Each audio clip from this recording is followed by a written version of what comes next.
Hey guys, and how you doing? Welcome to another week. Just in case you've not been following this challenge, which I find very difficult to believe, tomorrow I shall be adding a summary of the first 7 days so that those of you who, shall we say, prioritize their time differently can take a few minutes to catch up. That being said, without further ado, let's move on to today's message, number 7. And again, one that I've been looking forward to, as I like to think of myself as fairly disciplined. Day 7. Get comfortable being uncomfortable. The Stoics were very clear on this one. Life is uncomfortable, so we may as well stop pretending otherwise. Seneca took this seriously. A few times a year, he would deliberately live with very little, despite his wealth.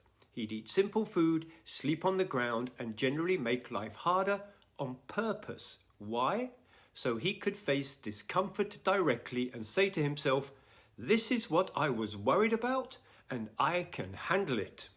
Most of the time, we're trying to make life easier, smoother, more comfortable, and that's natural human nature. But the downside is that when we then become afraid of losing that comfort, when we choose to challenge ourselves, when we step outside our comfort zone and experience a bit of discomfort on our own terms, we stop fearing it, and that makes us freer.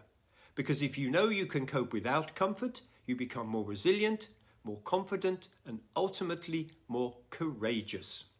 For me, I try to do something hard every day, physically hard, not because it brings me longer term benefits, which it surely does, because it is hard and mentally challenging. Want to know what it is? It is something easy that everyone can practice at home. Need to know equipment whatsoever, very little space and only 2 minutes. Yet, if you think it's easy, you're going to see, try it for yourself. I'm talking about the so-called horse stand, known from martial arts. The horse stand is one of the most fundamental training positions in many martial arts. It's simple in appearance, but demanding in practice.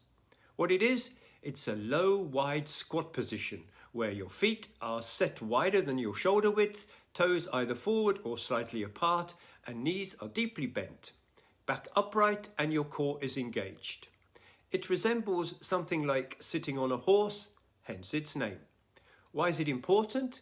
Well, the horse stance is not about looking good, believe me. I've raised many laughs in my family, but it's about building foundations. While it may build leg strength and endurance, for me it's about mental discipline. Staying relaxed, under strain, trains focus, calm and resilience. And the horse stance is essentially voluntary discomfort training, where I am choosing difficulty, staying calm while uncomfortable, building some strength, yes, but learning that discomfort does not equal danger.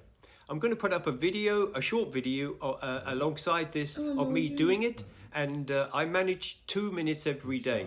So if you think that's easy, do try it for yourself. Maybe for the novices amongst you, start with 30 to 60 seconds, depending on your fitness levels. Anyway, what's your favorite form of discomfort? Let me know, and I'll see you tomorrow. Cheerio.